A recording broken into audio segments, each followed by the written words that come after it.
So what up mga kalokatsero?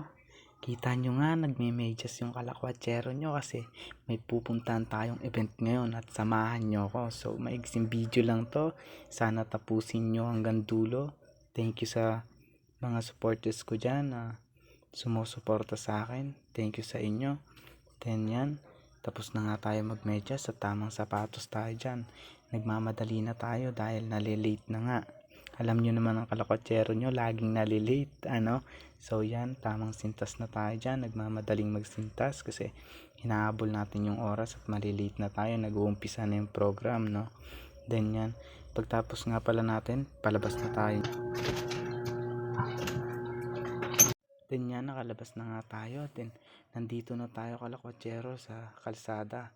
Then dito nga lagi nating nadadaanan tong tulay na to na malapit din sa BH ko. Alam nyo naman, ito yung favorite spot ko na tambayan kasi maganda yung view dito. Kita nyo naman, diba? Kahit di natin ikot yung camera. Then pagbaba nga natin dyan sa may tulay na yan, nakita tayo ng kakilala natin. Sabi niya sumakay na raw ako para mabilis kaming makarating doon sa event.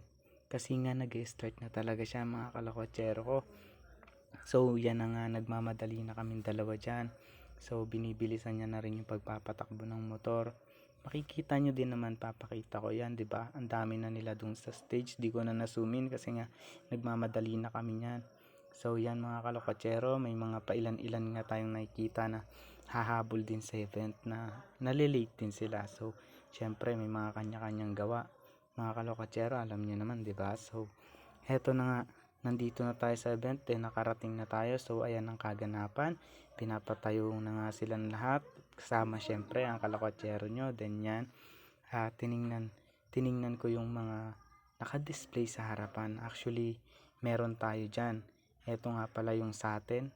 Yan, sarili po nating idea yan, sarili ko rin nasa isip yan. Then yan, nagko-collect na nga tayo ng mga coins na hinulog nila kanina. Then natin na videoan kasi nga busy kasi tayo. Din tingnan mo naman, napakaganda diba ng atin din to. So napabayaan dito. So yan mga kalokotsero, tingnan nyo. Yun nga ay Women's Month ngayon, kaya shoutout sa mga kababaihan dyan, sa mga magigiting na kababaihan. Then yan, natapos na nga tayo. Then ito, kita nyo naman may naghahakot na ng bangko, pauwi na nga sila. So yan, nandun pa rin yung isa, hindi pa rin nakukuha yung kanilang gown. Then bagong araw kami mag-uwian, magpapapicture sila doon sa gown na ginawa namin. So yan, uwian na. Wala nang natirang mga tao.